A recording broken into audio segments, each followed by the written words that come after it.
Hey, welcome to The Fly-In. The Fly-In is a podcast brought to you by the New Dems. And today is Monday, May 19th. I'm Marc Veasey. And I'm Greg Landsman. We just flew in for the last session week before Memorial Day district work period. And today we're going to tackle some key issues, next steps on the Republican budget bill. We're going to be looking at the housing affordability crisis, the latest on Trump's trade war, and more. And in a moment, we're going to be joined by my friend and my classmate from the 4th District of Nevada, Winter Chicken Dinner, Las Vegas, Stephen Horsford, the man. But first, let's get into the cost check-in for the week. Now we're about to go into the cost check-in. Walmart raising prices. I don't know if you remember, Greg, Walmart used to do this deal. They have this country music, and it would be, please help me, I'm falling. Mark and does talking about the... No matter what the segment is, Mark has a song. Mark has a story and a song. I have a song for everything. I do remember this song, actually. Yeah, Walmart used to do this deal. It was, please help me, I'm falling. It was like falling prices at Walmart. Walmart, always low prices. Now Walmart is saying that they are going to have to raise prices due to the Trump tariff taxes. And Walmart CEO Doug McMillon said what Democrats have been saying the whole time is that the Trump tariff taxes will result in higher prices. He did not say Trump tariff taxes. I said that. But Walmart is definitely predicting that prices are going to rise significantly by June.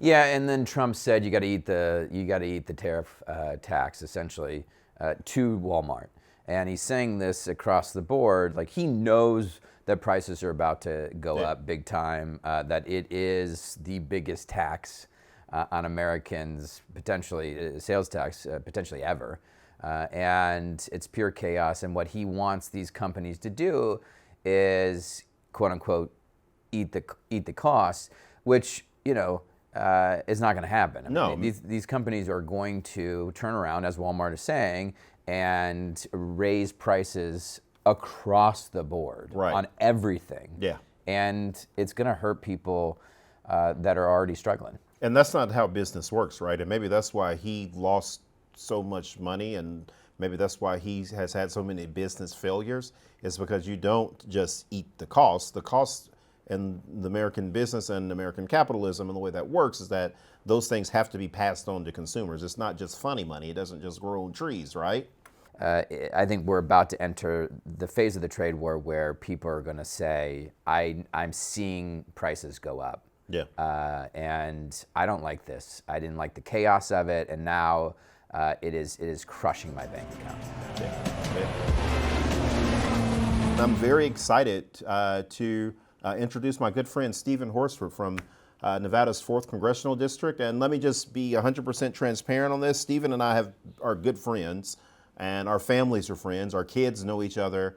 And I've watched his kids grow up. He's a great guy. So, Stephen, tell us a little bit about your district and about yourself. Well, it's great to be on. Thank you for having me, Mark. And you and I are dear friends. And like you, I've got kids going off to college. I hope Adam's doing well, and my daughter's off to college this fall. But Nevada's 4th District is one of the most diverse districts, demographically and geographically. Covers 50,000 square miles. Wow. It's the size of the state of Alabama. Yeah. But I represent Las Vegas. That's where I was born and raised. But I go up to central rural Nevada. I've got everything from lithium mining to agriculture, 4 military installations, a lot of renewable energy, 5 tribal nations. Of course, the bright lights of Las Vegas, where we are known as the entertainment and now the sports capital of the world. And did you hear? Right. Did you hear the Raiders and Dallas are playing Monday Night Football? Oh, nice! September. Nice. All right, we may have to get a little bet going. Maybe some barbecue versus some, What is the quintessential Vegas meal? Oh, it's a buffet. Yeah. I love it. All right. We'll find a good buffet. I'll take, That's funny. I can see that wager happening. All right. I'll take you up on that. Just so folks can get to know you better, what's your favorite thing about the district and your favorite thing about Congress? Well, my favorite thing about my district are the senior centers. Yeah. Whenever I'm down, things had a bad week, my team knows, take them to Doolittle or the MLK Senior Center. They will bring me back to life. We'll have a little line dancing. I'll pull some bingo numbers. It's a lot of fun. You should come out and check it out And then sometime. you feel like revived. Well, I feel a sense of purpose and why I'm in this fight. And the best thing about my district is, we never sleep. I can literally go out the middle of the night and Campaign. meet constituents. Yeah. You could do a 3 o'clock in the morning town hall in Vegas. And they would show up and have something to say. And what about Congress? Least favorite thing about Congress? Well, least favorite, obviously, is the amount of money that's involved in our politics. I think it's sickening. It takes away from why we all really ran, which is try to make a difference. I love serving the people. I was born and raised in this district. I overcame a lot of obstacles, but the fact that I get to serve the district that I grew up in, that I led the largest job training program before coming to Congress, where my father got shot and killed, to be able to represent that district means a lot to me, and I take it very personal and serious, the work that we're doing here in Congress. We can have fun, but the work in the end affects real people back home.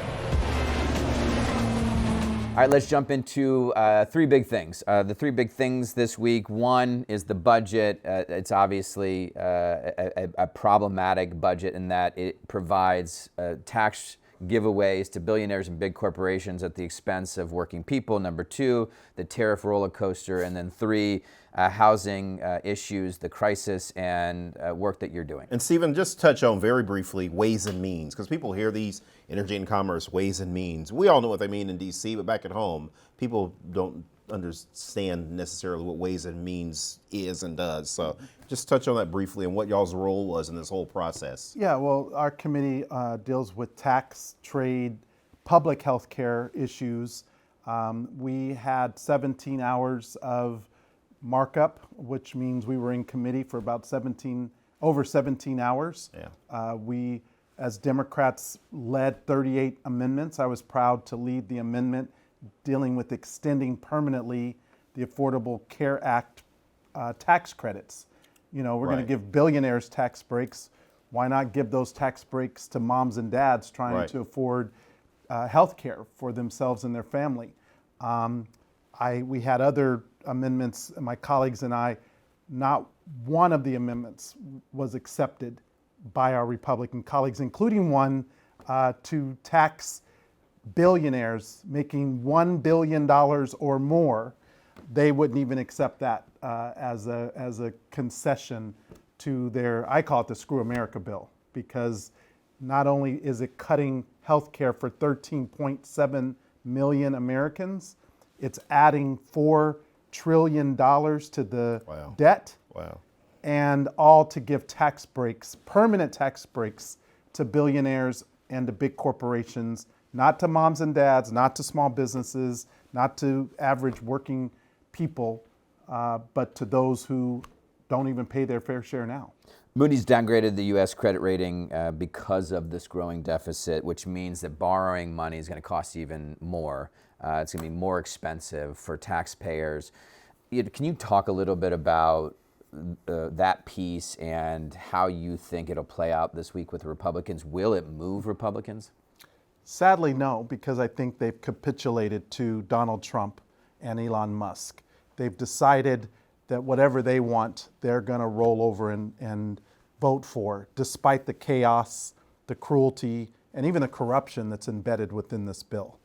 I've heard President Trump's even coming to the Republican conference now to whip some moderate members into shape or into line in order to vote for this.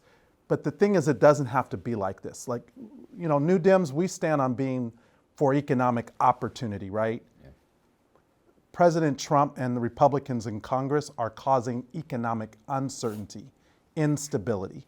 The market and the downgrading and the uncertainty is causing businesses, small businesses, it's causing families to not know how to plan for next month, let alone at the end of this year as the holidays are approaching. So those are the reasons that I think we really have to be in this fight. We really have to speak up for our constituents right now and let them know that they really have the power, that the power is in the people to hold this place accountable and to hold all elected officials, but especially Republicans. And we don't need all of them. We just need a small number of Republicans to break from this cruelty of this Republican budget. Yeah, no, absolutely. Stephen, one thing that I wanted to ask you about, and literally this issue impacts your district more than any other district in the entire country, and that's taxes on tips. Yeah. Can you kind of explain that? So first is I've been working with tipped workers on my legislation, the TIPS Act. I agree with tipped workers that a tip is a gift, not a guarantee, Right. and therefore shouldn't be used as their primary source of income. Right.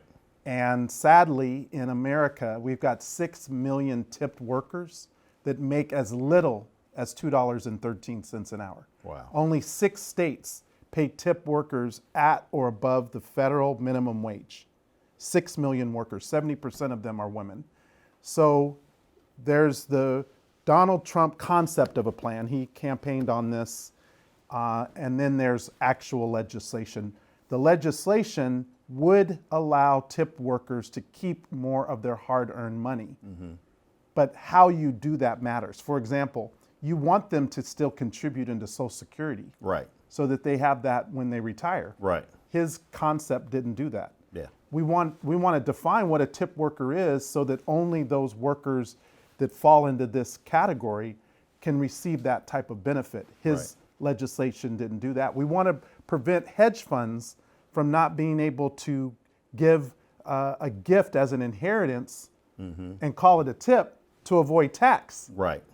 His legislation didn't deal with that. Right. Fortunately, this is something that working with Unite Here and the culinary workers and One Fair Wage, we were actually able to come up with a bill that provided that relief to tip workers, but most importantly, that raised the sub-minimum wage for 6 million workers to at least the federal minimum wage.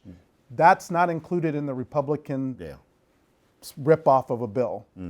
But we're still working to try to get that relief for all these other tip workers. If they're talking about taking away, and changing people's pension benefits and the definitions of the benefits that they started with, right, which could lower their retirement and what they've been planning for. What they'll do is that they'll go into the future and say, well, these tip workers didn't pay any Social Security taxes, and they'll end up trying to take their Social Security away from them. Right. So you want to do it the right way, like what you're talking about, because they'll try to punish them down the road if we don't. And here's also what's remarkable. When you look at who's getting the relief in the Republican bill versus who isn't. Yeah. So the tax cuts for billionaires and big corporations, they're permanent. Yeah. But anything for working people, they're temporary. Why?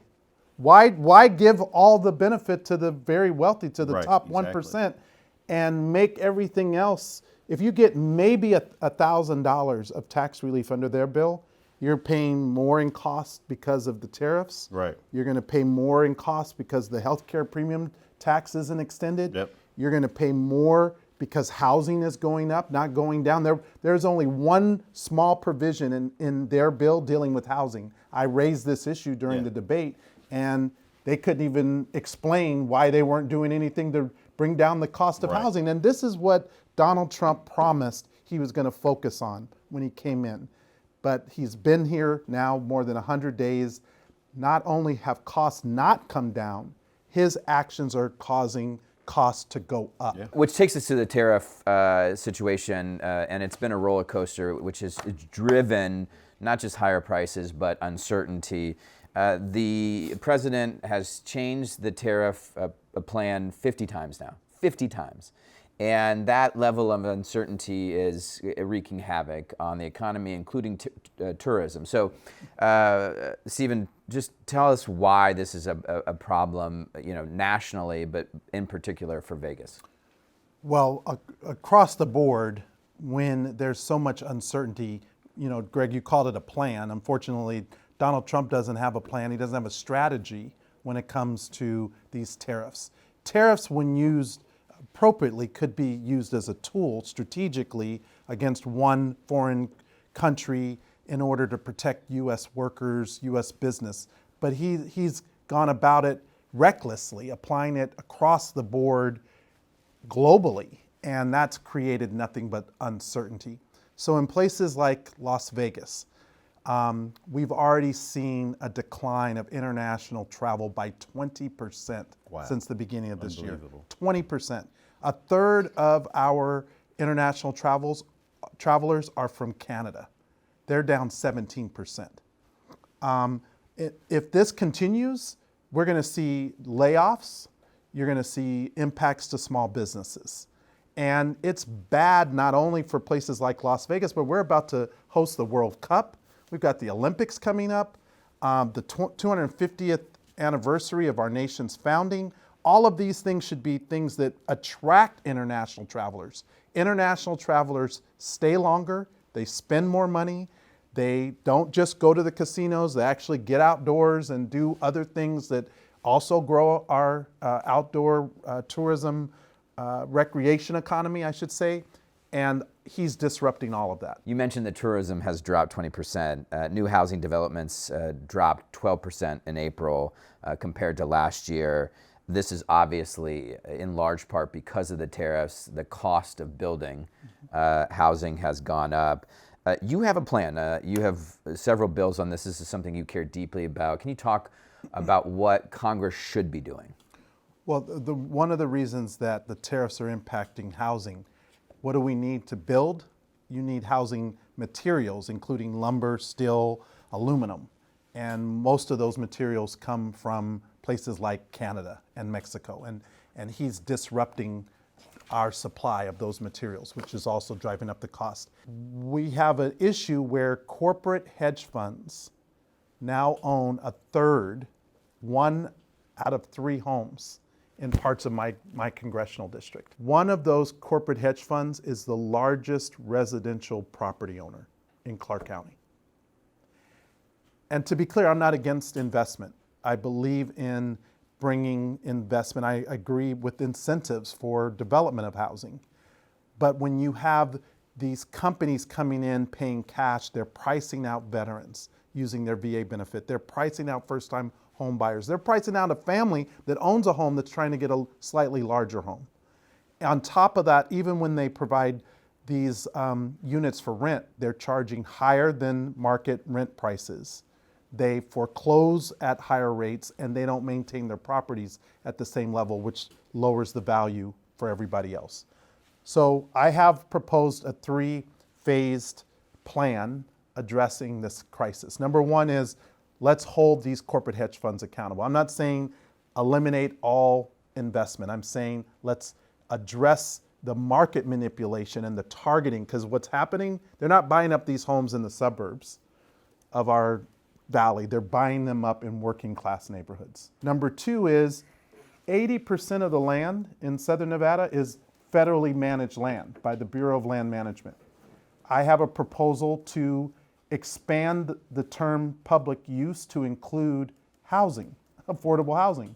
And third, to deal with the gouging of renters, we need more transparency so that someone knows if their rent escalates or is going to in the next 3 months, why, and what are these additional fees, and what are they going towards? When you empower people with the information, that's how we can develop better policy. Absolutely. Before we let you get out of here, we're going to play a game. This is our segment called In Case You Missed It. Things that happened, but we're going to have a little fun with it. So last week, we learned that the president wants a military parade for his birthday. It could cost up to $45 million. What is your ideal birthday experience, Stephen? Does it involve a parade? Well, I can tell you this. I can throw you a big ass party on the Strip in Las Vegas and it won't cost you $45 million. I don't want it. And more importantly than that, the taxpayers shouldn't be footing the bill for the president's birthday party. Last week, HHS Secretary RFK Jr. said in a congressional hearing that, quote, "I don't think that people should be taking medical advice from me." You know, it's always cray-cray with RFK. So, Stephen, what's one thing people shouldn't or should take your advice about? Don't take my advice for how to hit a three-point shot. As you know, my sons are much Yes, better basketball they're very players. good basketball players. People sometimes assume that, we can do all things, and I am not a good basketball player. Last week, Trump announced that he plans to accept a $400 million bribe plane from the Qataris and use it as Air Force One, but then gift it to his library so that he can fly around with. It's going to cost taxpayers a ton of money, billions. $1 billion, yeah. Yeah. What's the most corrupt thing this administration has done so far? Is it the plane? I actually think it was the market manipulation and him stoking the market around these tariffs. The day that happened, I had the tariff or the trade representative in front of our committee on Ways and Means. And the news broke, and I asked him, is this market manipulation? No. Why not? If it was a plan, if it was always the plan, how is this not market manipulation? It's not market manipulation, sir. Well, then what is it? Because it sure is not a strategy. the next day, billionaires made $300 billion more. Yeah, Ackman was going crazy. He was like, he was practically bragging about how much money he made. Yeah, this will go down as the most corrupt administration in the history of the United States. All right, Stephen, thank you so much for being here. We got to get out of here. Thank you all for joining us. Before we take off, please remember to follow us across all of the social media platforms. Rate and review the show wherever you get your podcasts. We want to hear from you, and we'll see you next time we fly in. After a while.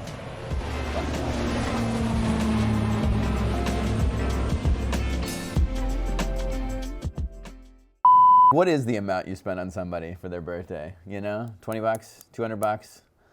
450, 445, 20 bucks, 400 or 45 million. Eat it. Exactly. Eat it. Now you got me doing songs. I know, right?